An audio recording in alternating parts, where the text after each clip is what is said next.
call the study session of the City of Newport Beach for September 22nd to order. May we have the roll call, please? The record will reflect that all council members are present. Okay, first item is clarification of items on the consent calendar. Councilwoman Daigle? Councilman Gardner? Yes, on number 8, alternative funding source, home funds, and it states that we consider the possibility of applying for home funds as an alternative funding source, but we're afraid of the timing. Is it possible to apply for those post-granting of funds? Do you know? So that they would reimburse the city? Yeah. I don't believe so. Unfortunately, it's Katie Bowden who did that research for us, and she's out for a family emergency this week. Can we just double-check on that? Thanks. Okay, Councilman Webb? No. Councilman Henn? Yes, with regard to the item number 15, the DUI grant, I'm certainly in favor of increased DUI enforcement actions here and visibility of that issue, given our record here in Newport Beach with DUI citations and whatnot. But I do wonder, the way this thing is structured, we put out the money and then we ask the state to get reimbursed. So what are the odds in today's environment the state just decides they shouldn't reimburse us for that? Is a question. If you have the answer now and can answer it, that's fine, or you need to figure it out. Thanks. See, maybe Captain Johnson or Steve Kudelka might have some thoughts on that. They're in the audience.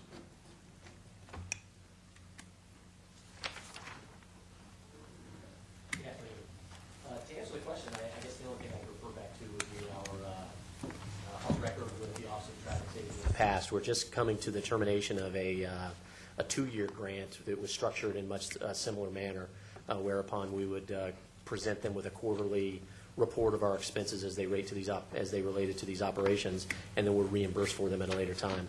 We've never had an issue with it. My understanding is that these grants were fully funded, that the Office of Traffic Safety continue to receive their funding from the state budget at the time that it was adopted, and that's where we're at. So other than the fact we've had no prior issues with them in the past, I recognize it is a little different environment these days, but that's the way it's always been structured in past years. So your understanding is that it's funded, and we've never had a problem even in the last 6 or 9 months? Yes, sir, that's correct. We present quarterly reports to them with our expenses as they relate to the operations that are approved within the guidelines of the grant, and they've always reimbursed us, and we'll deposit that money into the fund that's set up under that agreement. Okay. Thanks, Captain Johnson. Yes, sir.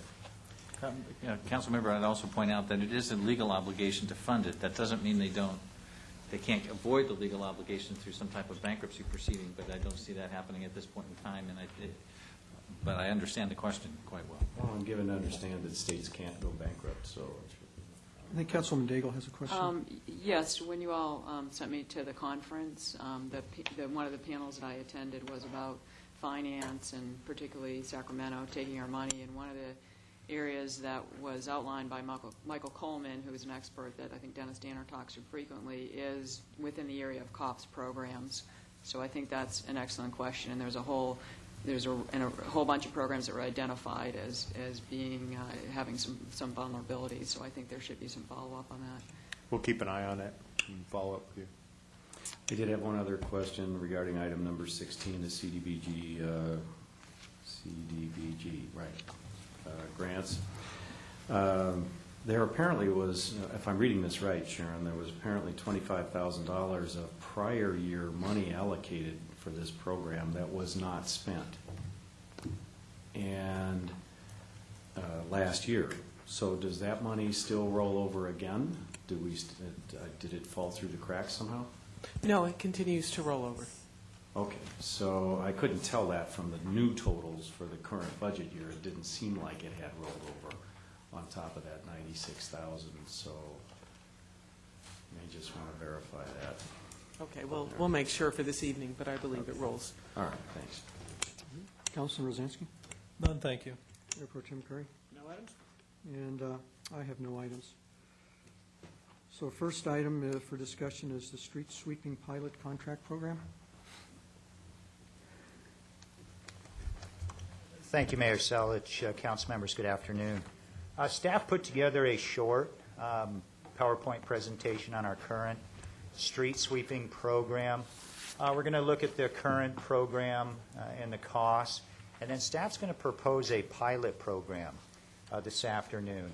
I do believe you received a copy of the PowerPoint presentation, so feel free, which I don't need to tell you that, but feel free if you want to jump in on the individual slides if you have any questions, specific questions on that. So Maurice is going to do my handiwork for me today. I assume you don't have questions on the title page, Maurice. The current program, we have four full-time sweepers and four full-time crew members. We do use a fifth backup sweeper 2 days a week, and that's primarily due to the airport district and the annexation of Santa Ana Heights. We have added that service. We pick up just shy of 2,500 tons of debris per year from the streets.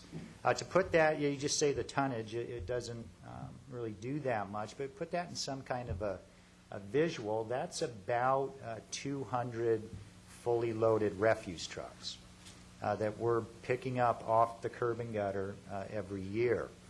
That's critical, and I'll touch on that a little bit lower, but that's critical in our water quality efforts. Do we sweep the public streets in Newport Coast? We do.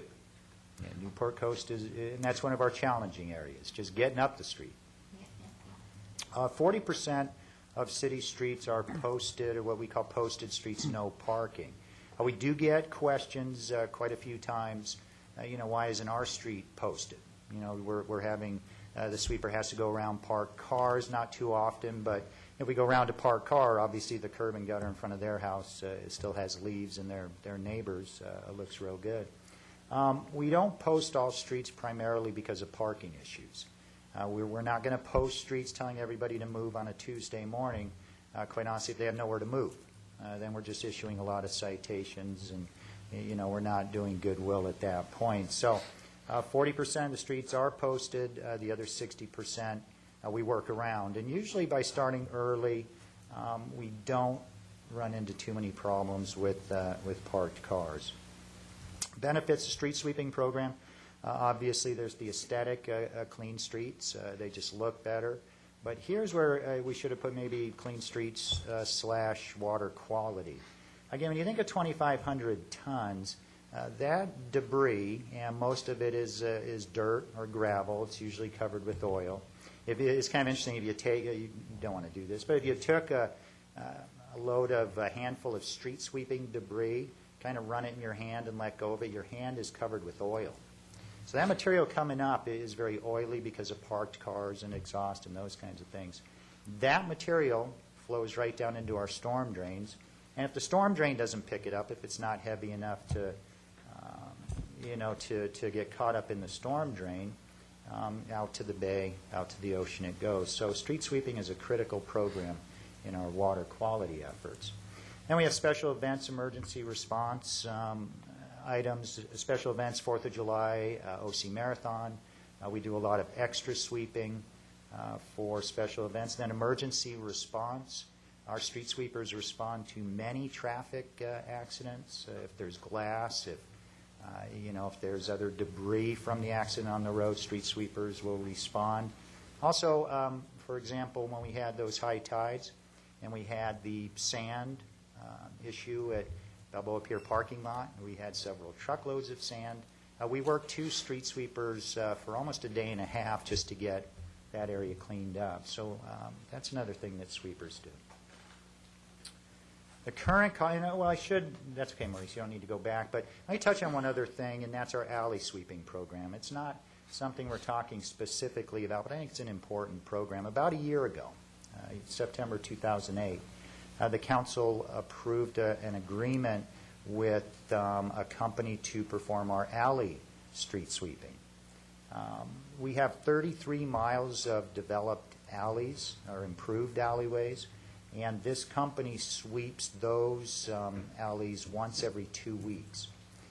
And that is a very popular program with the residents that have alleyways behind their house. In fact, if that company misses or is late due to a breakdown, we hear about it very quick. So it's a very popular program. The service frequency that we have here, I should have touched on that maybe a little bit, but the residential neighborhoods, we sweep every street once a week in every residential neighborhood in the city. The commercial districts, we will sweep between 3 and 5 times per week. For example, we are in the Newport and Balboa Village areas 5 times a week with the street sweeper. During the summer, we will work one weekend day, usually a Sunday, to pick up debris with our street sweeper. So the business areas are very challenging and would certainly pose a challenge as we move forward here, looking at the potential of someone else doing the street sweeping. The commercial areas are very challenging in the city. The cost here, we do sweep Pacific Coast Highway 3 times a week, kind of a unique relationship from Jamboree to the coast, really to the city limit. We sweep 4 Caltrans. It is actually Caltrans' responsibility. We do the sweeping, and they pay us $24,000 per year to do that. I think they came up with the number. I don't think we did, but if we get it, we're happy, and we do. So that's good there. Our program, you can see 80% of the cost. It's a $1 million program annually. 80% of that cost is personnel and equipment. So that makes up the big chunk. The bottom number there, the miles swept per year, and then the cost per curb mile. Curb mile is how street sweeping is priced out or cost out. Kind of compared to refuse collection where it's per unit, per can dumped. With street sweeping, it is the curb mile. So any kind of a proposal to do street sweeping in a city, anytime you're comparing cost between 2 contractors or between the city and a contractor, that cost is shown in curb mile. Obviously, you can't do house lots because a house lot in one neighborhood could be 50 yards in a house lot, and another neighborhood could be 50 feet. So a big difference here. It seems like perhaps the cost could be more comprehensive, and what I mean specifically is when we set our fees, we always load in administrative overhead, and I was looking at the overhead, and just the administrative part is $800,000 in general services, so it would seem to be appropriate to perhaps put a portion of that into your street sweeping costs, which would then increase the per mile. Now, I kind of can see where you're ultimately going, and that is that there's less entities that can perform the service at a lower cost per mile. But it seems like that cost might be a little low compared to all of the costs that you really have. That's an excellent point. Certainly, we could probably by cost per division, cost per activity, we could take that percentage and attribute that to the street sweeping program. We certainly can do that. Further to that point, there's another issue too, and that is we've got, well, let me ask the question. This equipment eventually needs to be replaced by CNG That's machines. Correct. Okay. And of course, we know we're looking at big increases in pension benefits and so forth going forward. So if you look forward on your cost, it seems to me the numbers would be higher too. And that's the basis I think anybody who would be bidding this work would be based upon a forward view of their costs. So we may want to have a look at that as well. And that's absolutely correct. I don't know what personnel cost may be. That's a hard number for me to come up with. We certainly have the CNG cost for equipment, and we could put that in the mix as well, come up with a number. One of the things we did, and I certainly want to qualify this this chart here. One of the things we wanted to do was, when we were talking about curb mile, we wanted to show, how does that fit? How do we come up with curb mile? And then looking at cities in the area, what does that look like? What's the range of the different costs between agencies? I say I want to qualify it because we took these numbers directly from City of Citrus Heights and City of Walnut, who both did their own independent studies, comparisons on what the cost is per curb mile for all these different agencies. Why the disparity, say, between South El Monte and Santa Clarita, I don't know. We did this simply to show, again, the different range of costs and an average. But whether Santa Clarita pays a hefty franchise fee to the city, it's hard to tell. And South El Monte might sweep once every 3 weeks, possibly once a month, rather than weekly. So we don't have that information. This was simply to try and show some kind of an average. All of these cities listed here are contract cities. None of these cities on this list do their own street sweeping. But again, it's simply to show an average. We're not here today to say that the city of Newport Beach is below average. Well, I wouldn't say that anyway, but below average in sweeper cost. So just want to be clear on that first. Here's kind of the issue, well, here is the issue that caused staff within the past couple of months to take a look at this program. Street sweeping is the second largest fixed route service that we offer, that we perform in general services. First, obviously, being refuse collection. We're up against the same issues with our street sweeping program, and that's the age of the equipment. You can see here City Council Policy F9 has a replacement time frame of 7 years for street sweeping equipment. And I would say that's pretty much average across most cities. Some cities have a 10, but I think as an average 7 is pretty accurate. Well, you can see by our list of equipment here and by the mileage that the street sweeping equipment is certainly becoming challenging to keep on the road. We've had a lot of issues with the bodies of the street sweeping equipment, literally because you're picking up a lot of this oily debris, failing. The bodies, we're getting the rust, we're getting kind of what we call the cancer spots on the bodies, and just the mileage alone. I mean, in a car, 110,000 miles is a lot. Street sweeper that's creeping along at 10 miles an hour, it represents a lot of work. So what staff wanted to do, and the reason for our report tonight, is with this in mind and with the competitive bid, last year when we went out and looked at the CNG cost of refuse trucks, we also took a look at street sweeping because we knew this issue was coming up.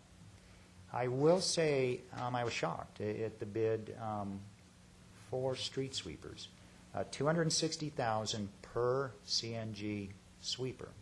That is a higher cost than a full-size front-loading refuse truck.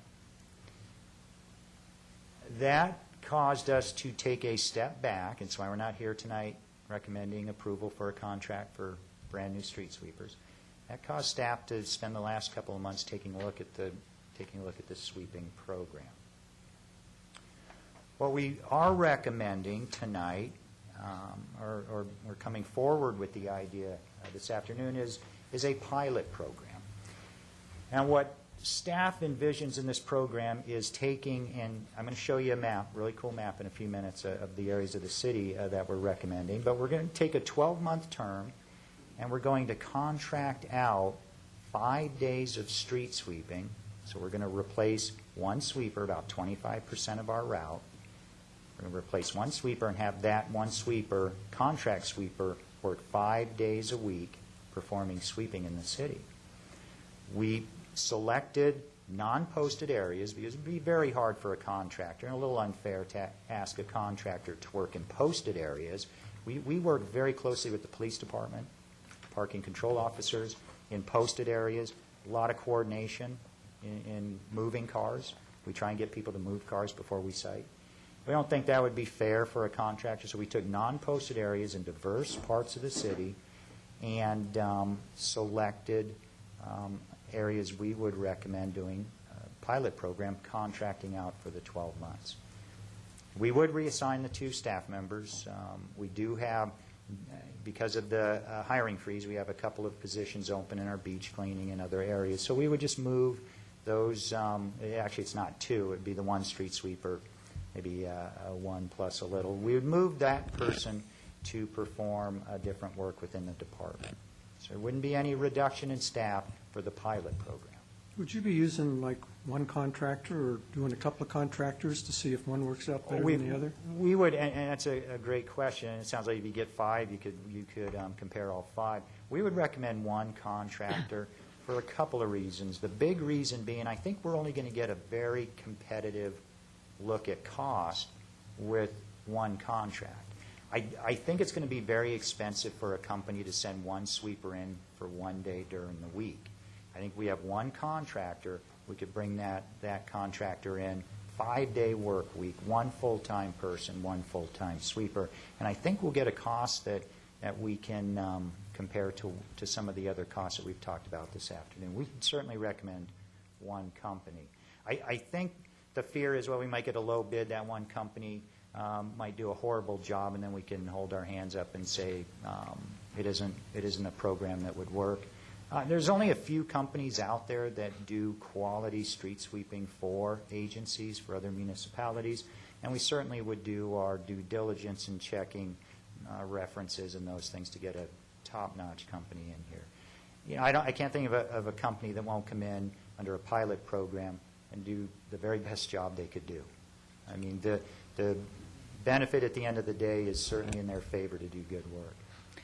Why a 12-month term? Well, we started with a 6-month term, quite honestly, and there was an opinion made to move it to 12 months so that the contract sweeper would have the test, if you will, of working during the Santa Ana winds, working during the summer months, working during the rains. You know, if it's a light rain, we still work. Hopefully we're getting stuff off the street before it washes off. So the thought was to run a full year, a full test of all seasons with a street sweeper. Personally, I would not be opposed to reducing that time frame if that was council's. Because it would seem that whoever came in would be an experienced operator that's, been through the seasons already. One would assume. Now, whether they've been through beach seasons with blowing sand, I don't know. Right. And that could be the one difference, but, I certainly would take that direction. So, Mark, Sir. how many, you say a handful, how many contractors do you think might respond to an RFP on this that are reasonably qualified? Yeah, with the CNG large equipment, I can think of 3. Now, there might be a 4th out there that I'm not aware of, but I can think of 3 large companies that might make a reasonable go at this. Yeah, because that's a pretty large sample on that prior slide of those cities that are already contracting out. It would seem to me that there probably ought to be a pretty good population of experienced people out there. And what would be interesting if we, and I don't have that information, it'd be nice to have, but if you took those cities and showed, some kind of a chart next to that of who their street sweeping companies are, and I bet that chart would show maybe 3 for all those cities. It's a major investment in equipment. Are all those cities using CNG equipment now? Or that I don't know. And that's, if you go back to that chart, would you, Maurice, please, for me? I mean, is it the more expensive cities, they're CNG? And that's an excellent point. I should have touched on that. One of the reasons our costs may be lower than some of these other agencies is, quite honestly, we haven't invested in new equipment for quite a few years. And you saw that chart of the age of our equipment. So it's very possible that some of the cities with the higher cost are running CNG equipment. Some of the older cities are hanging on with diesel equipment. However, the AQMD is getting very strict and came out, we're reading information from them today. They've got a meeting next month where they will no longer allow cities to contract with any diesel equipment at all for street sweeping. So that may shift. Is there the newer equipment, is it any more efficient or just it's alternatively fueled?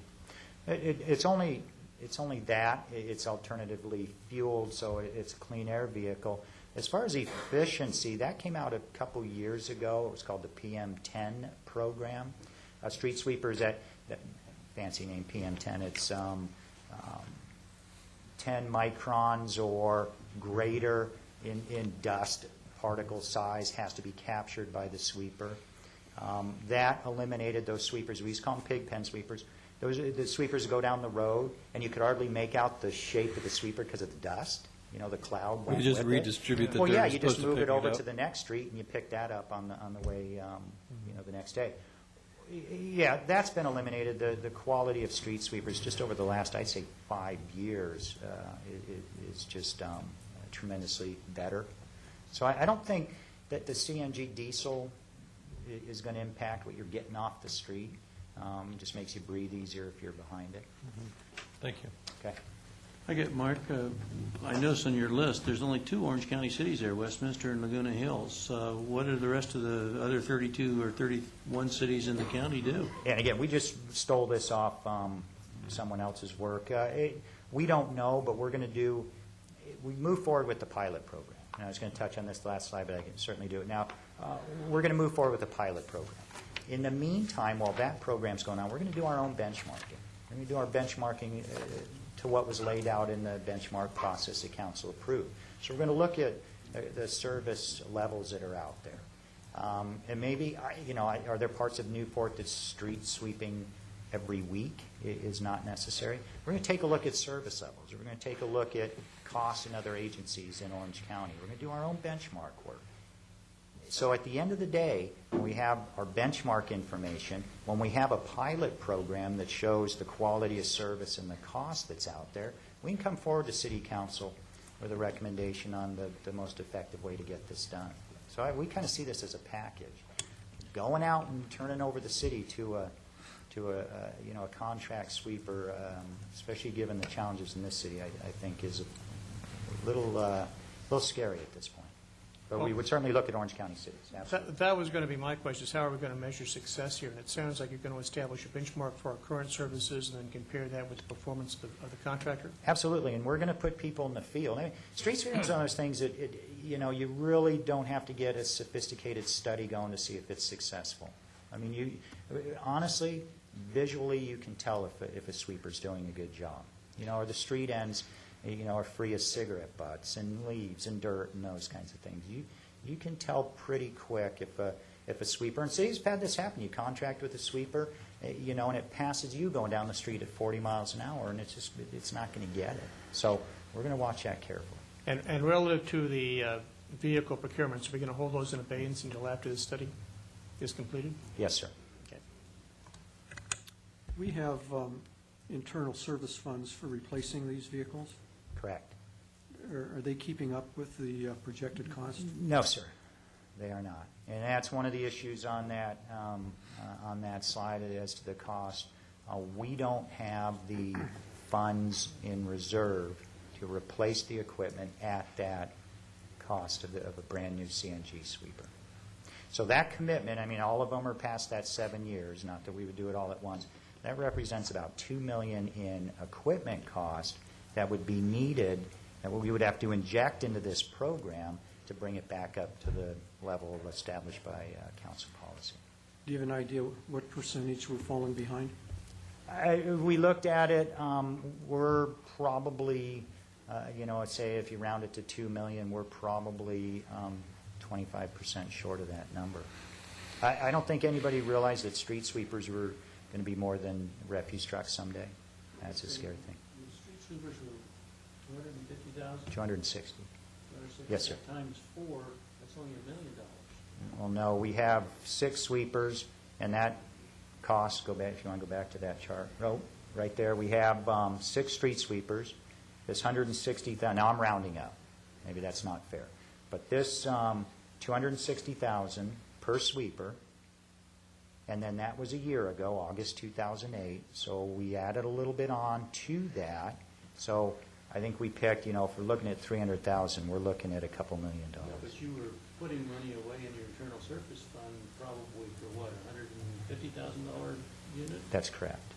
Okay, so you're really not the 260 per unit behind. You're only about 150 or so.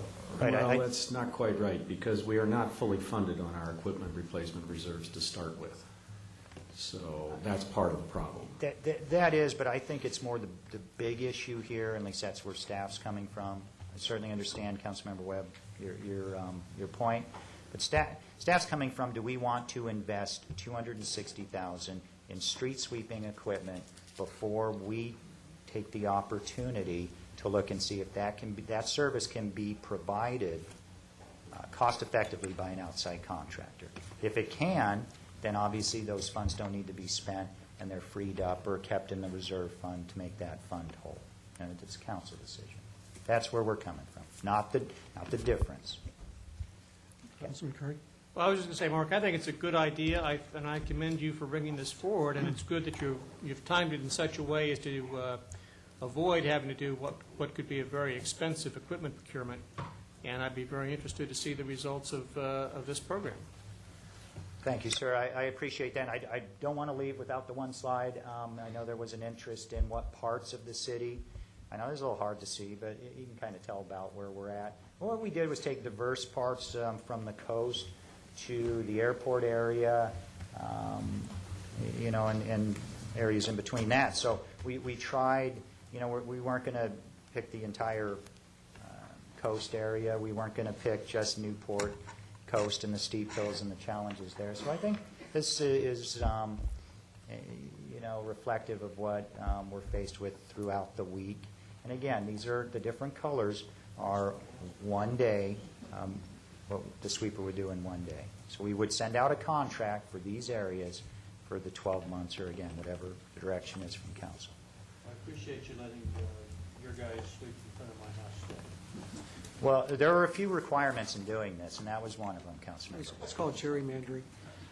Mark, don't sit down yet. I know better. Okay, any other comments or questions of Mark? He does, I do. No. Okay. First off, I agree with Councilmember Curry, and I applaud you for bringing this forward. That's forward thinking on your part. And on the issue of reserves, whether we have the reserves in place or not really is a moot point in this analysis, because if we have the reserves and we decide to outsource, then we can release those reserves. If we don't have them, we have to get them. But either way, there is a release of capital requirement associated with a possible outsourcing here. Now, I'm completely agnostic as it relates to outsourcing. Whether we do it or not depends on in each individual case, whether the service level is appropriate and whether the cost savings make sense. In order to do this right, we need to compare the go-forward costs, like we talked about a minute ago, for internal operation of it, to compare it to a bid from an outsourcer so that we do have an accurate view of things. And I would suggest to you that pension cost increases can rather easily be folded into that analysis. We're pretty sure we know what those are going to be over the next 4 or 5 years. But, and in terms of the equipment cost. And so I would like to challenge the idea as to why we need to do a pilot here. Because we've got an obvious spread of experienced operators doing business in, I counted 17 other cities just on this chart alone, and I'm guessing there's probably more out there. And it seems to me you get a better, more valid response if you put the business out there for everybody to have a look at, knowing that if they win, they're going to get the business and it's a significant piece of business, et cetera. And these will be experienced operators, whether they're picking up, maybe there's some difference between a beach community and another community, but the problems that we have, other communities probably have different kinds of problems. Everybody's got problems unique to their community picking up this debris. And so I couple that with the thought that we are under real pressure here from a budgetary standpoint for the city. It's likely that that pressure is going to go up, maybe significantly, maybe soon. And so I think we're facing a greater set of urgencies today than we have in the past. And I would like to challenge the idea of moving ahead with a full RFP. We'll find out. If it makes sense, great. If it doesn't, fine. I would take a month or so to preface that with a view of what our program ought to be, the service levels and street sweeping frequencies. I imagine it wouldn't take too long to get a view, at least, starting view anyway, of how you might change the service levels and the program to start with, or maybe not, but whatever, but have that set forth to start with, and then do the RFP. It's been my experience that when you do an outsourcing arrangement, sticking your toe in the water doesn't often get you a valid best result. And if you do stick your toe in the water with one vendor, the other vendors are going to feel like they've been disadvantaged, or at least potentially disadvantaged, in an RFP for the whole program, because another vendor has been in there, learned the ropes, understands what's going on, and if they didn't get thrown out because they did a bad job, they're going to have an inside track probably, maybe. The other vendors will at least think that way.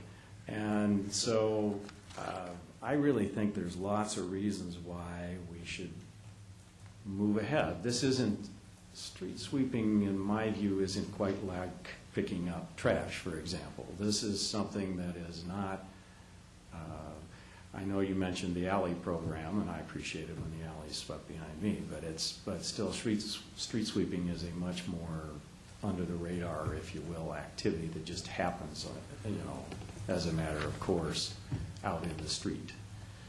And so I think for a variety of reasons, I'd like to solicit some reaction from the rest of council here about whether or not there's enthusiasm for moving ahead faster rather than slower. Okay. Response? Well, the big picture that I see here, that in this economic downturn, everyone that I know is looking for ways to cut costs and live effectively on less, and that should be our challenge here at city government as well. So I also appreciate your efforts. As far as the way that this is being rolled out, I can appreciate Councilman Henn's comments about firms being possibly disadvantaged in the future, where somebody gets in there now, they kind of learn the city, and then we're back to the quality argument. Well, they're the only ones that can do it. Newport's unique. So I think that needs to be looked at, given that one of the reasons that I support this is to reduce our costs. Now, on the issue of, do we want to sort of do the full RFP immediately, one thing that might temper that would be this past week, a famous neoconservative, Irving, died, and what he had to say was about the unintended consequences and cautioned against unintended consequences. And so one benefit of doing a pilot program is, I don't know, maybe there are some consequences out there that we don't know about and we would discover or look at in the next time period. But I do have a question for the city manager. Do you have a view as far as time frame of the pilot program?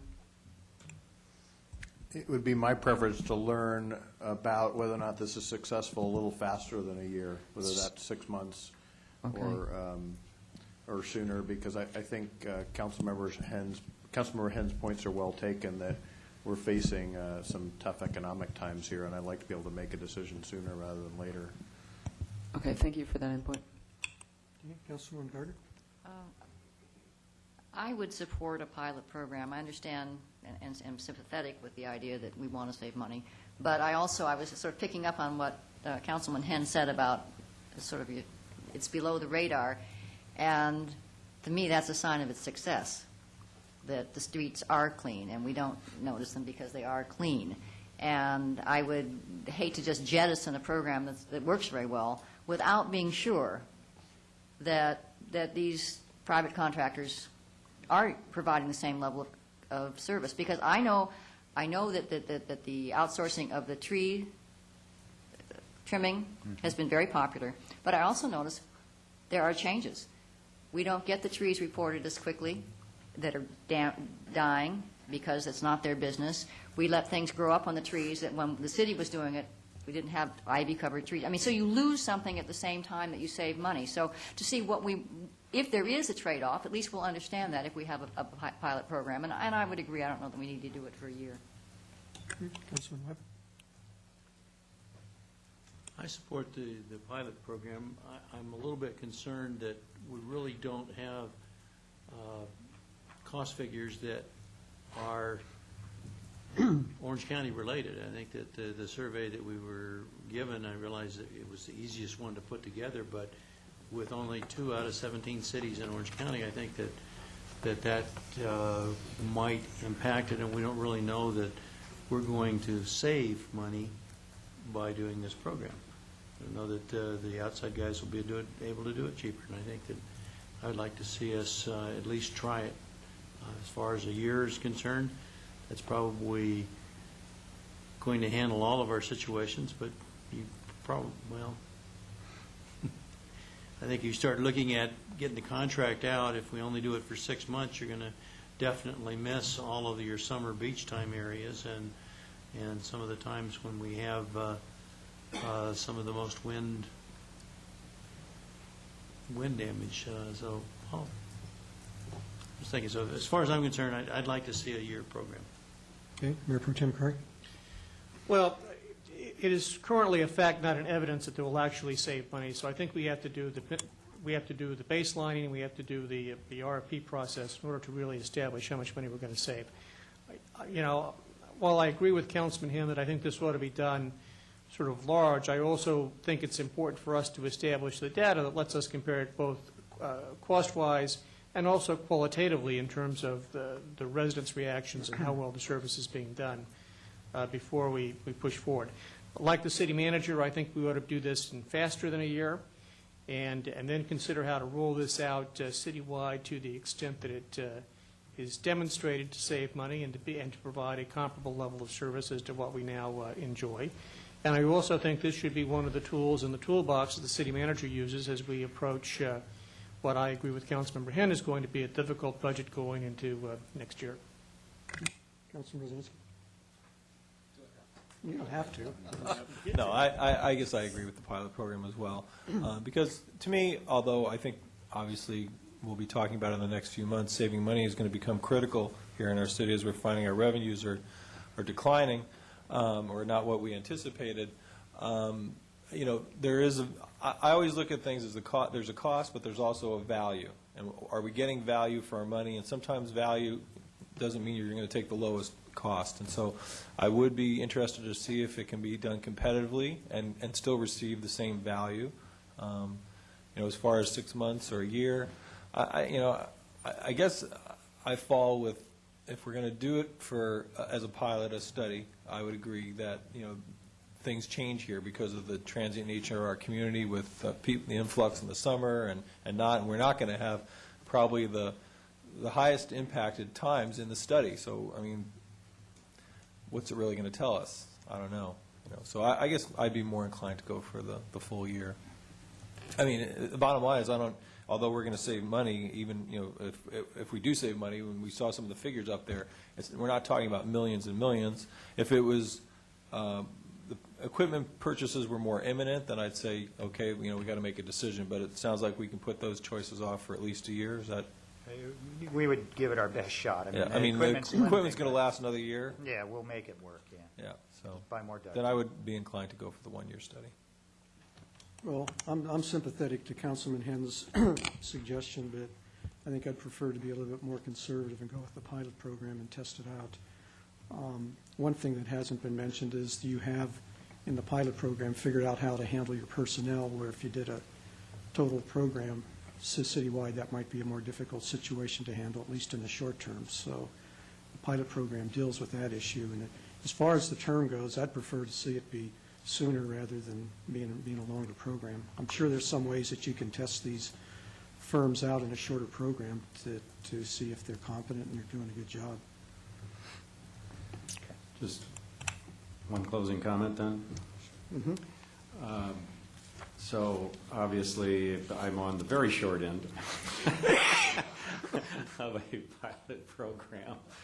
And clearly, the shorter the better. Here's my concern. I think very soon, we up here and our residents are going to be looking at making difficult choices about what to do with less money here in this city.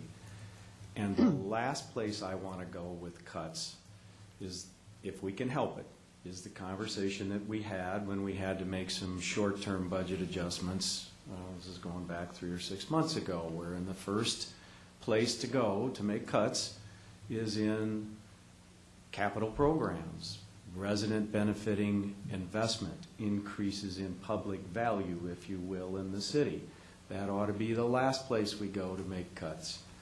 And so the first place we ought to go is greater efficiency.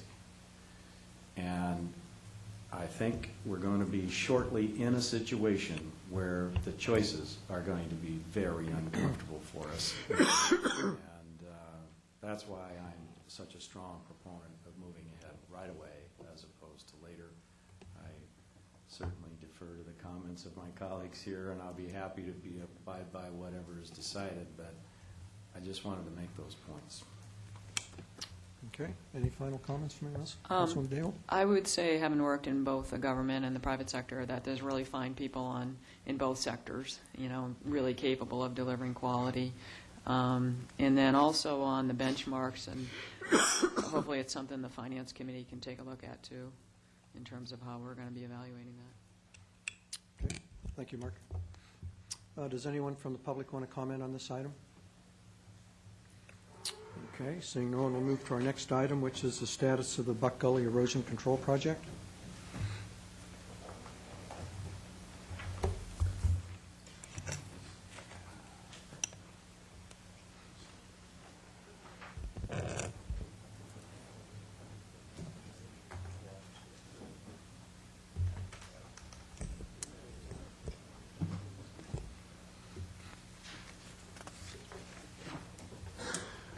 Bob Stein, Public Works. I'm the project manager for the Buck Gully Erosion Control Project.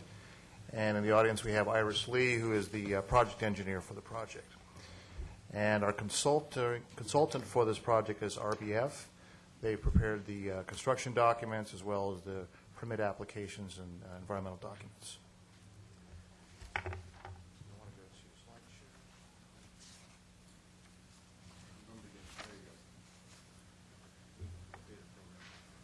So this is a project update. Let's go to the next slide.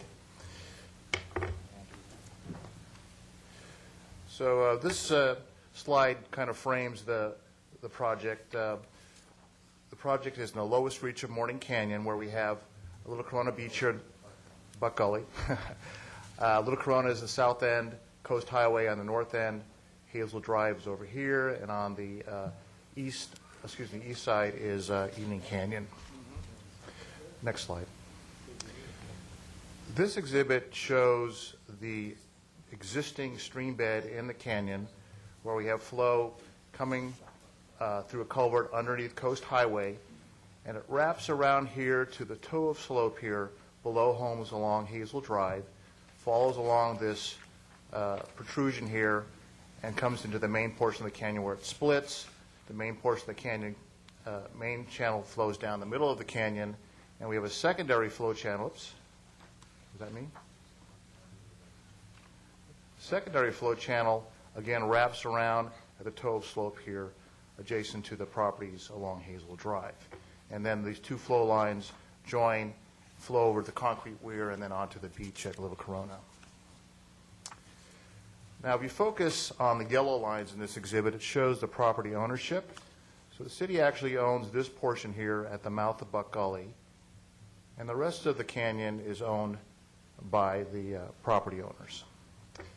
The blue indicates the proposed project, where we have what we call Benway weirs here that are proposed to be implemented to protect the slope and push the flow line more toward the center of the channel.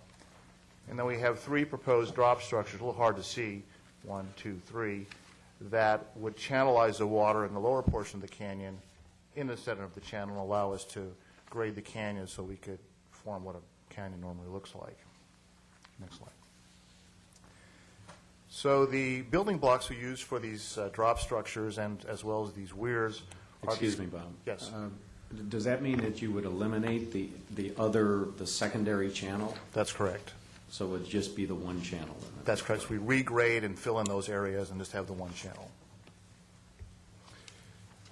These are the gabion drop structures that we built in Morning Canyon, and basically they're these wire mesh cages that we fill with river rock we tie these cages together. So this is the one slope portion of the drop structure. Then we have a bottom portion that's along the stream bed, and then on the opposite side of the channel, you have the same kind of structure as this. So it all ties together. And next slide. This is back in Buck Gully, artistic rendering of the 3 drop structures proposed for Buck Gully, 1, 2, 3. And That's also what they would look like just when they were put in, not as after, say, a year or so when vegetation would. That's correct. I actually have some photos on that. So basically, this slide shows what the drop structure would look like right after construction, and the next slide shows that the habitat starts growing up, and the gabion structures allow you to plant in and around the gabion structures. You can put willows, mule fat, etc., and we're seeing in Morning Canyon that the habitat comes back very, very quickly. So in a very short time, you don't see these gabions. The next slide actually shows what the buttress structure in Morning Canyon looked like during construction, and then a couple of years later, next slide, you can see it's disappearing. And if you actually look for the 7 drop structures in Morning Canyon, you can't even find them. So it's a very good material, and it performs well. Next slide. This is a intense storm that hit Morning Canyon about 1 month after we finished construction. It performed very well. This was maybe a 5-year storm, but this canyon probably can handle a 100-year storm with ease. So we're looking forward to that. Next one. So the project basically is an erosion control project where we're going to stabilize the canyon with these drop structures and these bendway weirs. But there's some secondary benefits in that we'll be able to go in and remove the heavy, dense, invasive habitat that's in the center of the canyon. That's part of the problem we have, the flooding, and replant it with fire-resistant, drought-tolerant plantings. So we'll reduce the fire hazard, but we'll also be able to incorporate some water quality devices to remove bacteria and selenium within the parameters of the construction project. So there's also a water quality benefit. Next. Project is estimated to cost $2 million, perhaps a little bit less now because of the economic times. $1.2 million has already been allocated from the general fund. We do have an award of $2.5 million from the state under Prop 84, of which we were going to allocate $700,000 or $800,000 to cover the rest of the cost for the project. That money has not yet been given to the city, but we're hopeful we'll see it next year when they float the bonds. We also have a commitment from My Ocean for $25,000. They're a group of businessmen that are interested in water quality projects, and so they're sponsoring this, and so we're going to use that $25,000 as an additional enhancement to this project. Okay, so that's the project. Here's the problem. This is a picture from 10 years ago showing a massive amount of sediment being moved out of the mouth of Buck Gully during an El Nino year. And since then, we really haven't had a lot of big storms, but this area here has also significantly eroded, and we have this channel that's been incised here up to the Buck Gully waterfall, maybe 100, 120 feet up the way here. So there's kind of, our concern is that the next big El Nino year, and this is predicted to be an El Nino year, we could see a massive amount of sediment again moving out of the mouth of Buck Gully. And why that's important is there's no more resupply sediment. All the construction up in Newport Coast has stabilized that area. So when a big storm comes down, it's hungry for sediment, and it's been chewing up the upper canyon where you can see the stream bed has dropped 15 to 20 feet. And similarly here in the lower canyon, you're seeing some massive movement of sediment. Next slide. Just another image of some of the sediment that was moved 10 years ago in the El Nino year. Next. This is Buck Gully, similar situation where things started unraveling very quickly in 2004, 2005, even though they were very low intensity storms. Trees started falling in, slopes started to get destabilized, and all of a sudden we had 5 or 6 more homes that were threatened because of the destabilized canyon. Next. This is Morning Canyon. Excuse me. Thank you. This is the massive slope failure we had in Morning Canyon over 10 years ago. And the takeaway from this photo is that what happened is that the buttress or the foundation of the slope became destabilized, and then you had a catastrophic failure of the slope that happened probably within minutes. So the key is protect the foundation of your slope in order to protect the health of the canyon. Next. So returning to Buck Gully, here are the problem areas. We've got this flow of the creek right at the toe of slope. Homeowners are reporting sloughing of the slope. That's a very steep slope, 1-to-1, almost right at the top here. So this is probably the #1 area of interest for us. In the storm flow, you're going to get momentum of the flows over to the opposite side of the canyon. So we have seen signs of erosion, but this is our least area of concern right now. And then finally over here, we have, again, erosion at the toe of slope. We have cuts of up to 10 feet. We've lost a little bit of backyards from some of those properties. And then the Buck Gully waterfall, that's probably translated 100, 120 feet since I've been at the city in the last 10 years.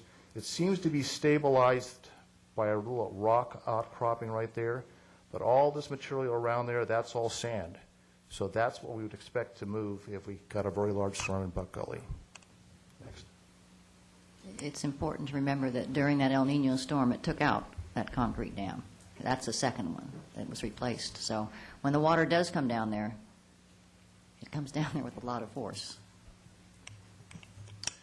Again, the proposed remediation is a series of weirs here to protect the slope and move the stream into the center of the canyon, and then retrain the main channel into the center of the canyon with these drop structures. Next. Okay, so we are 90% plus completed with the construction drawings. We have the permit applications completed. The CEQA is completed. What we're missing are the easements from the property owners. We have approximately 10 to 12 of the easements in hand. We need temporary easements and construction easements to construct it, and then to maintain the structures once they've been built. The permanent easements, the same thing we did in Morning Canyon, basically allows city forces to go in, inspect the structures, make sure they're operating correctly. So far in Morning Canyon, there have been no repairs to the structures. We have had to go in periodically to remove some of the foliage because it does get rather dense. Is there clarification there? Mr. City Attorney? An easement like this would be for a very specific purpose. And I know there have been concerns about some of the residents granting easements, and they're concerned that the city has another motive in mind. But we could not go in and do something else that was not stated in that easement, could we? No, we could not. The scopes of easements are set forth in the document themselves. They're not expansively read. They're read based upon the actual language. The intent of the easements is only to give us the opportunity to do the remediation program or the restoration program and then to maintain it. It doesn't allow us to take any further action. And quite frankly, we have other things to do. So like in Morning Canyon, we do a yearly inspection and then we're done. So the same thing would happen in Buck Gully. We're just double checking that we do have flow conveyance, and if it's good, then we leave it alone. All the permanent easements are in the floodplain. That is, no structures ever could be built there. And so the restrictions to the homeowners are rather limited. They still can use the property as they will. They could even bring tables and umbrellas out there and use their property. So they just couldn't put any fixed structures in there. So it's actually the most limited type of easement we can think of. It's only simply for storm conveyance purposes, and it's in the floodplain. Next. So this just shows the temporary easements. The next one shows the permanent easements are a little smaller. The red dots show where we have easement agreements. Next. So we have been in contact with the homeowners, phone calls, meetings, and flyers, and apparently have not been very effective in convincing people that this is a good project. And I think there's two main reasons. One, I think some owners don't think there's an imminent threat, that we're just being Chicken Little, and that there's plenty of time actually to consider something or watch what happens. And there's perhaps another camp that's worried just about the philosophy of easements and that you're giving up something, and so that in principle, they're against that, even though we've tried to explain that what the easement means to us, basically, it's just to allow us to maintain our structures. Next. So we were looking for some direction from council. What we think we should do is create a more effective flyer, perhaps with our public information officer, to try to convey exactly why it's important to build this project now. It's a good project, protect an important investment for them, and it's going to I lost my train of thought here. And we have money available. In order to move forward, we need to have the easements by November. This would allow us to put the permit applications in January to the resource agencies, give them 6 months to process the applications. We could advertise in June, start construction August 15th. And the reason we have to start August 15th is, one, that's the end of the breeding season for gnatcatchers, et cetera.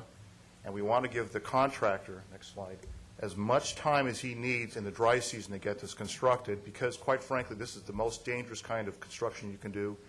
Constructing in a creek in the winter is something that just goes against common sense. So we can start them August 15th. It reduces the danger to the contractor and reduces potentially our cost for the project. If you could back up one to the checklist. So I guess we're looking to see some direction that we should move forward with this project, move forward with another attempt to talk to the property owners. If the project doesn't move forward, then we're looking at perhaps giving some of the money back to the state from the Prop 84 grant. There are other important projects contending for general fund, and so if we're not going to spend it in Buck Gully, then perhaps it should be reallocated. Right. So we have had many mailers. I'm going to say we've had perhaps 6 meetings, Iris. And I'm just not a very convincing speaker, apparently. So we need to bring someone else that's a better facilitator. No, actually, I was at one of the committee meetings, and you were excellent. I thought all the questions, at least from my point of view, were answered.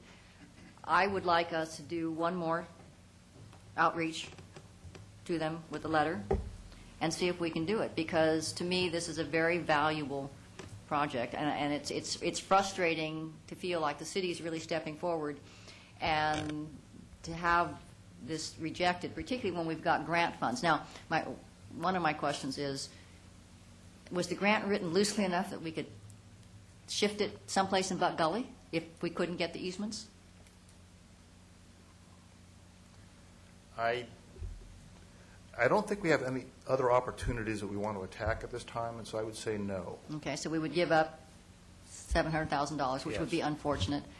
The other concern I had initially, and I'd like the city attorney to speak on this, that we have taken notice that there's an erosion problem. Now, it is in the bulk of it is on private property, but so if we cannot get the easements and we decide not to go forward with this, does the city have liability if there is a slope failure? In my opinion, the city does not have liability. Liability would be based upon our creation of a dangerous condition or allowing a dangerous condition to exist on city property that we had notice of and the opportunity to repair it. If they deny us that, first of all, it's not city property where the issues exist. Secondly, we didn't create the condition. It's a function of upstream issues that were approved prior to our involvement. Thirdly, the approvals are immune as a result of immunities under the government code. But lastly, if we're not allowed to go in and we can't do it without the easements, we wouldn't have had the opportunity to actually repair even if we had liability, which I don't believe we do. So this is not a liability issue. This is a constituent service health and safety issue, and I think it's important. I appreciate it, and I think it's a great policy approach for the council, but I need to make it clear that I do not believe the city has any responsibility for this. Well, as I say, my preference would be that we'd make the one more effort, and if we can't get it, then we can move on, I guess. Well, if they don't move ahead with it, it seems like, and if there are failures here, we end up in a potential situation like we had in Morning Canyon where the slope failed, and then all of a sudden everyone's coming to the city for help. At that point. Well, I think there's a little different. Morning Canyon is city property, isn't it? No, it's all private Oh, that's property. right. Actually, I take that back. I should remember because I talked about that at the time. Well, I guess my question is, are you done, Ed? Yeah. Short of getting easements from these folks, and short of, condemning or taking by eminent domain and easement, are there other, you mentioned the assessment district up there as another method, I guess, of doing it. How would that work? I mean, is it like a majority vote of the property owners, and then we can assess them and then do it like we do an undergrounding project, or this is either for Bob or the city attorney? I just assume that if we had a very dire situation, then the property owners would come en masse to say we have to do something, and so we would form an assessment district based on their requirement that we do so. So we kind of saw that in Morning Canyon, until you actually saw the houses kind of tilting into the canyon, there wasn't that interest. And so at some point, it may not be this year, it depends on the weather conditions, but at some point there will have to be a fix in Morning Canyon. Buck Gully, there's no doubt about it. And it will be more expensive because you've lost all the sediment. You'll have to haul in sediment. It'll be more difficult construction, so costs could double. Well, I mean, I guess quite frankly, this is a gift to these residents as far as I'm concerned. I mean, we're giving, $1.2 million to fix private property out of the city's general fund when we're talking about here trying to pare costs. So, it's fine if we want to go to them with one more letter, but, I'm sure we can find a good use for the $1.2 million. It's a shame to waste the $700,000, and it's a little disconcerting to me also that the property owners themselves are not contributing to this. I mean, they don't even want to give us an easement, let us do the work for free. My feeling is that they should be contributing because we're basically benefiting their property. We're adding value to their homes by preserving their land and their home from falling into the gully. So, I wouldn't chase it too hard. That's my opinion. Councilman Henn? I have another concern. It wasn't very long ago the Bluebird Canyon disappeared down in Laguna Beach. And so what happened, and I'm not saying this would happen here, but what happened in Laguna Beach? They passed a sales tax increase that generated, I think, something like $20 million on the backs of all of the residents of Laguna Beach and maybe some visitors, I suppose, to fix that. So, what's the risk that in a roundabout way, a failure here still comes back to bite some or all of the residents here in Newport Beach if there is a catastrophic failure there? And so I guess, David, I guess you're telling us there's no public safety argument here that the city should go to more extraordinary lengths to force this to happen? Or a mechanism to make that happen, should we want to elect it? Well, I'm saying there's no liability for the city and no obligation and duty to perform this work at law. There's lots of policy reasons to do it for public health and safety and protection of property, and we have property down at the base of that canyon as well, which is, as City Manager Kiff just pointed out to me, that we have an obligation as public trust to protect it.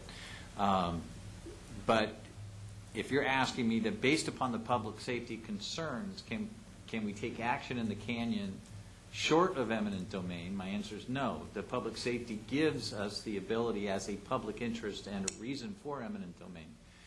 But absent acquisition of an easement interest, we'd be trespassing. Does eminent domain ever manifest itself in the form of a very limited easement? Oh, sure. As opposed to an actual taking title of the property? Absolutely. Rights-of-way issues are often done by easement. Easements are interests in property, but they're not invasive. It's only an easement is only the right to use property. And so, in fact, with respect to these types of structures, it would be subordinate to the surface use of the property in the end, just as pointed out by Mr. Stein. Although I suppose that route would expose the city to having to give compensation. If we take the property, arguably there's a compensation issue, but one could also try and take the position that what we're putting in of $1.2 million is more than adequately compensates the property owners and proceed in that manner. I'm not advocating eminent domain. I'm just saying that it's a mechanism. I don't know of anything short of eminent domain without the voluntary cooperation of the property. We would also open ourselves up to probably years of litigation over. Yeah, eminent domain ends up at least in a year to 2 years of trial court litigation and is very expensive, yes. Councilman Curry?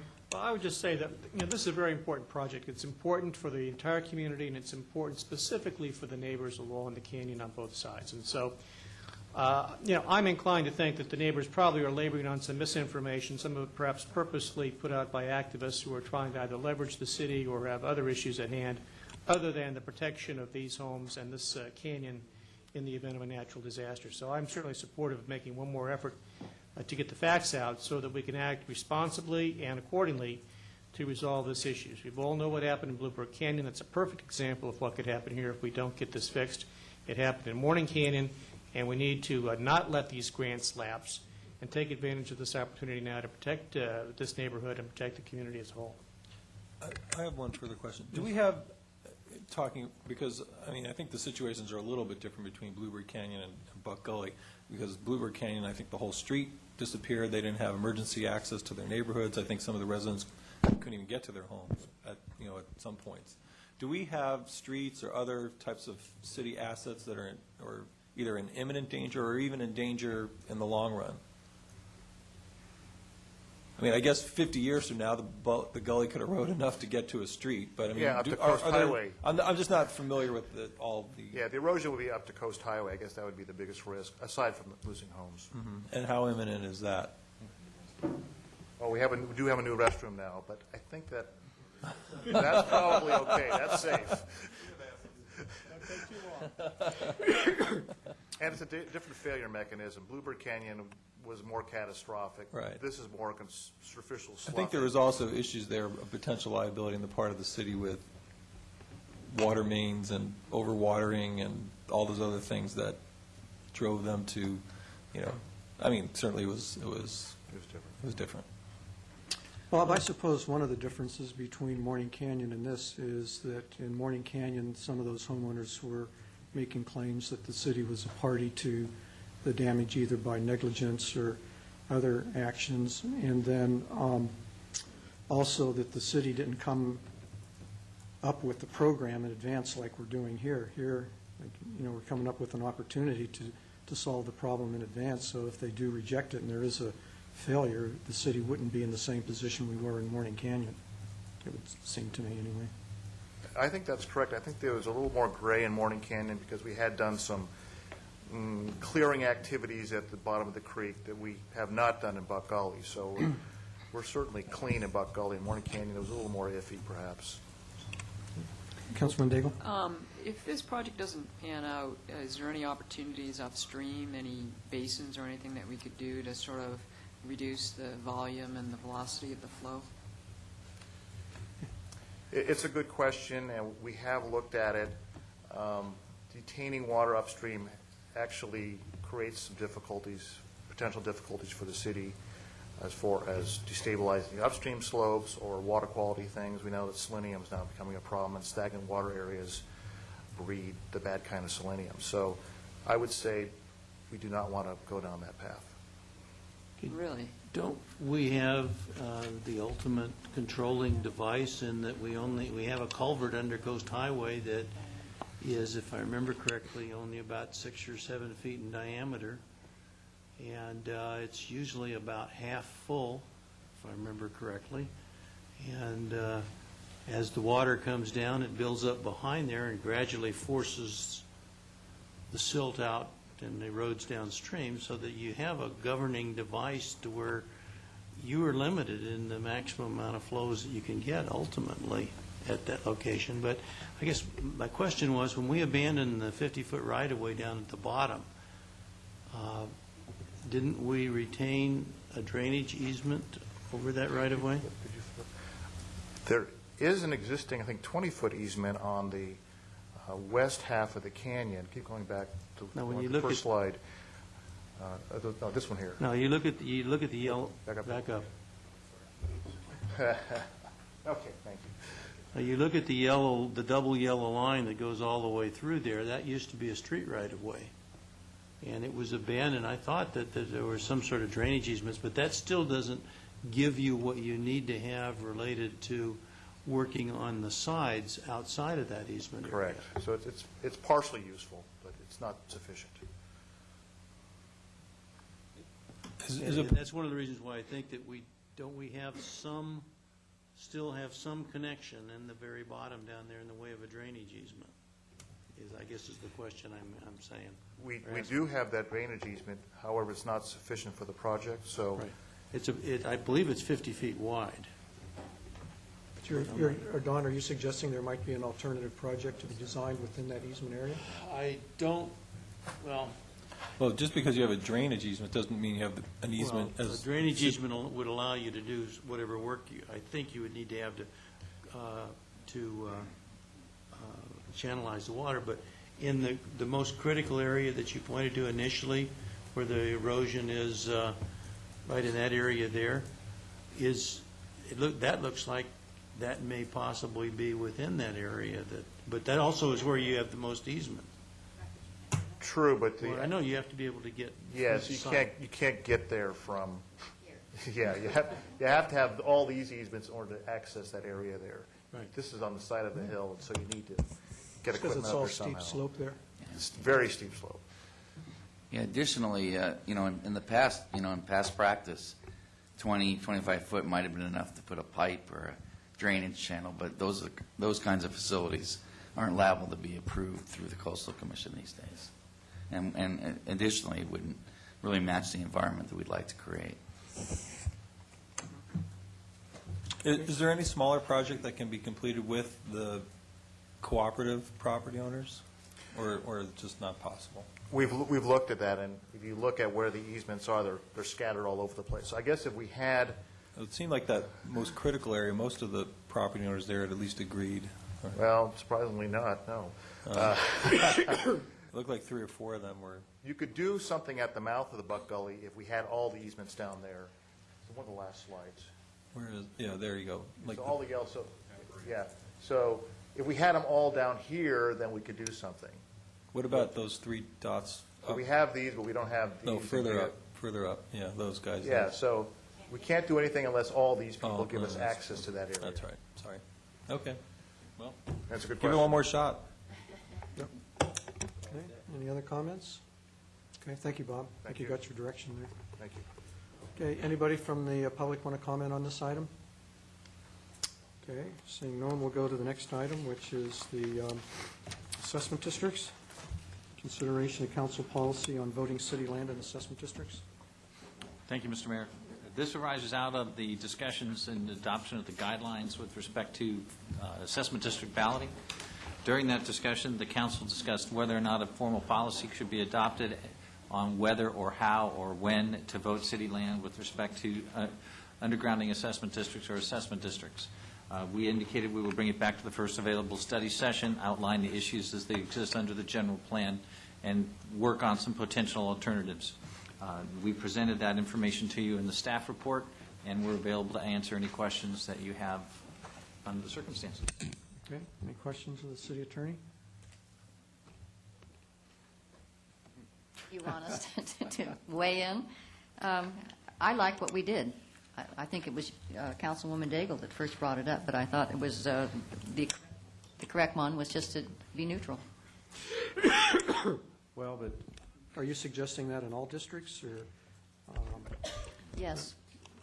dealing with it on a case-by-case basis, I guess? I have a differing viewpoint on that aspect. I think that I appreciate that our general plan and the general plan wording encourages the undergrounding. I don't think it's fair to the general public that is paying for the expenses of one of these districts if it fails, because that means everybody in the city gets to pay for all of the upfront costs, particularly on the Balboa Island issue, and yet we can't vote on it. It seems like to me with the general plan policies encouraging this that we should vote, and we should vote in favor of all of these, or we should, on our assessment programs, if people are interested in trying to start an assessment district, we should figure out a way to start it at no cost to the public. In other words, have people put their money up front before they know what the costs are going to be, or at least some initial sum. Like, for instance, I think we lost close to $800,000 on the Balboa Island improvement district, and that's something that we would have been paid back had we voted our share. Yes, it was close, but yes, this is something that does have the overall benefit to the city, and our general plan recognizes that, and I think that we should vote in favor of assessment districts. Well, we would have only got the money back if we would have voted to form the district, so, just because the district passes on a close district doesn't mean you necessarily have to approve the district. Well, if the district was formed, if the district isn't formed, then we don't get our money back. Right.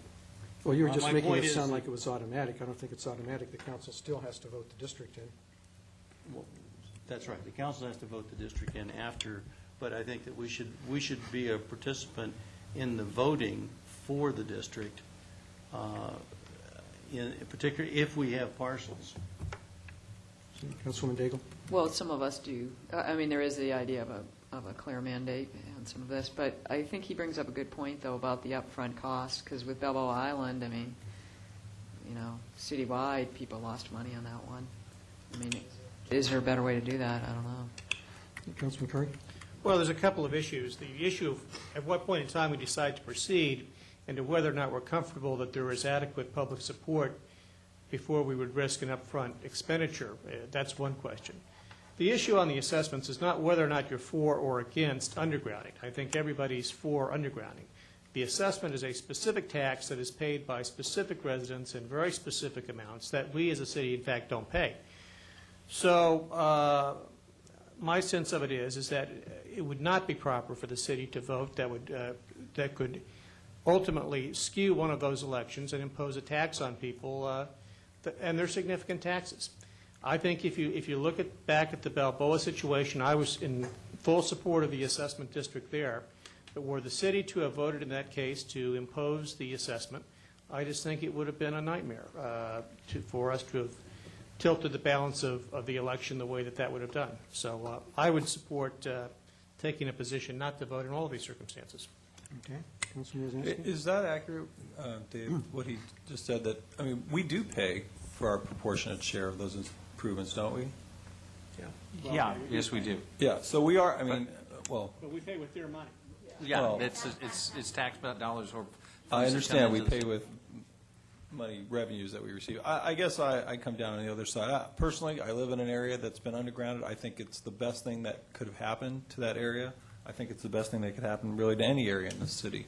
And certainly it has a benefit not just to the people who live there, but to the residents who traverse that area, anybody who visits that area. I think it adds value to not only those neighborhoods, but our community as a whole as we proceed with undergrounding. And, if it's our stated policy to support undergrounding projects, I don't know why we wouldn't want to vote our properties. I mean, in retrospect, I regret that we didn't in the Balboa Island situation. And so I guess I'd be in favor of voting city properties, as long as that is our stated, goal or policy in general plan and other areas. Councilman Henn?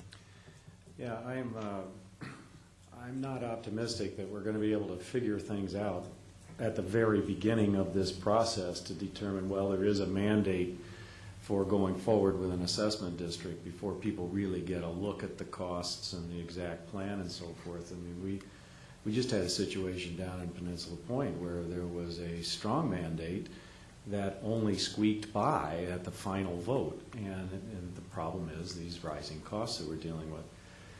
I would have been uncomfortable with voting the city votes on Balboa Island, especially at the time that we were asked to make that decision, because it's not, I am sensitive to the fact that it is a tax, and to the argument that the city wound up imposing a tax on residents that they didn't want because it voted its property. On the other hand, I can imagine a set of circumstances, without really stretching my imagination very much, where we would want to have some amount of flexibility. It has to do with Marina Park, where if we move forward with that, we're certainly going to want to underground the Marina Park property, and that'll leave one street. It's really almost not even a street, Vallel Place. It looks more like an alley than a street. And I could picture where we'd want to have a solution there that would underground all of that and in effect finish off the peninsula with undergrounding virtually everywhere except the commercial district. And the city would be voting a large proportion of that vote because it's in the city's interest to move that forward. Now, maybe we just go forward without an assessment district and those folks just stay there with their street with no undergrounding.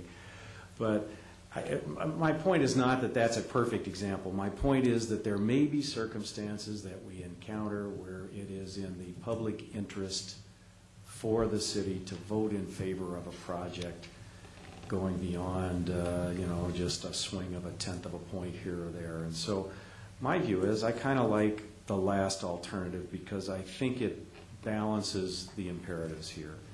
It gives us up here a chance to make a decision about the advisability of voting city property at least as early in the process as we can, and that's at the first council presentation, before folks have really had an opportunity to make up their minds, before it's clear one way or another whether it's even going to be a close vote, such that council has at least a little more clarity to make a decision on it.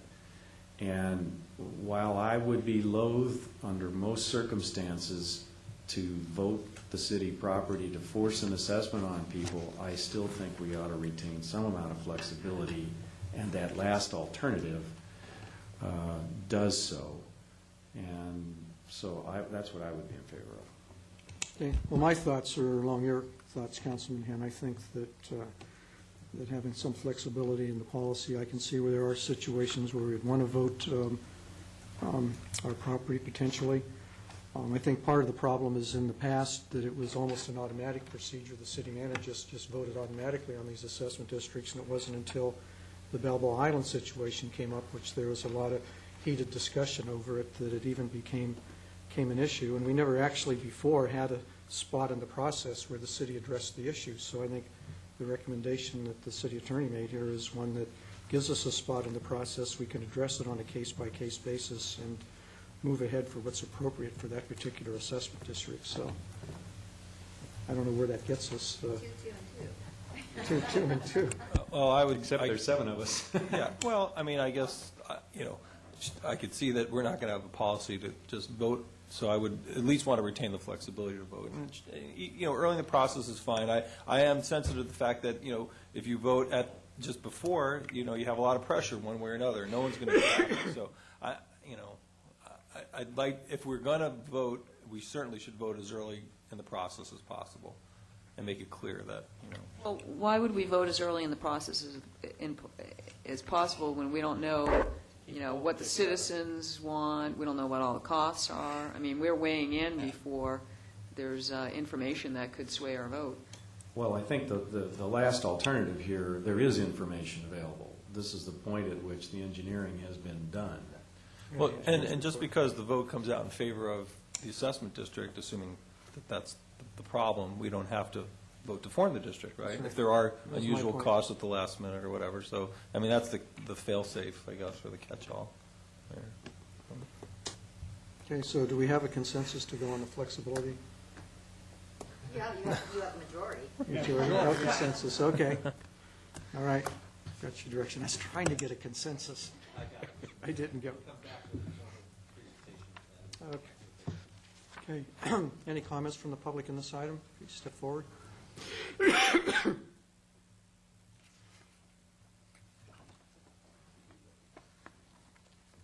My name is William Dilding. I have spent years, in fact, I was personally affected when Rule 20, 1967 was implemented. There's 3 classifications of money there: 20A money, 20B money, and 20C money. 20A money is every ratepayer paying a utility bill from a public utility under the control of the Public Utility Commission is paying money into it.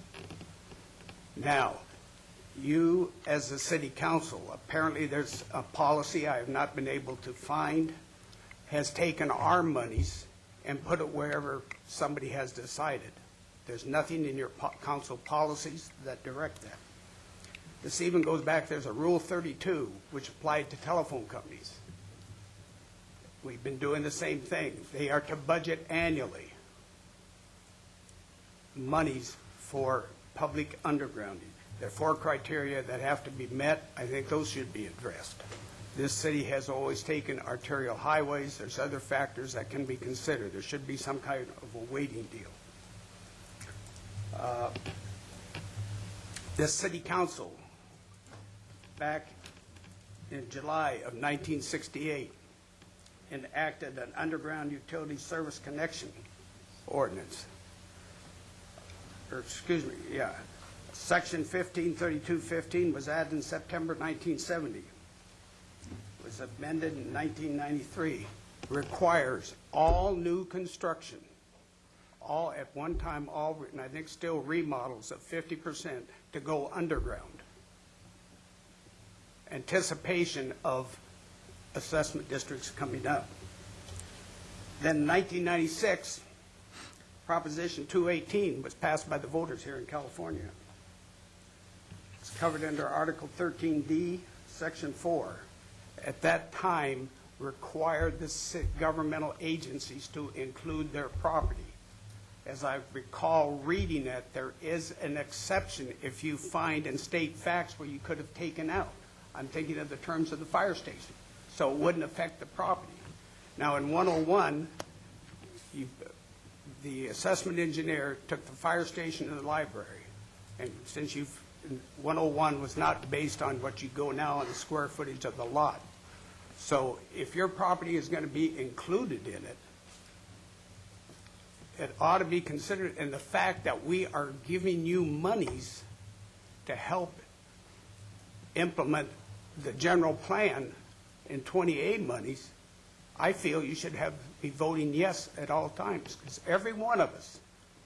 Now, San Diego Gas and Electric went back and got a surcharge that applies only to 20B projects. Whether we get Edison and PG&E to do the same thing, who knows? There's one critical thing that has struck me for years.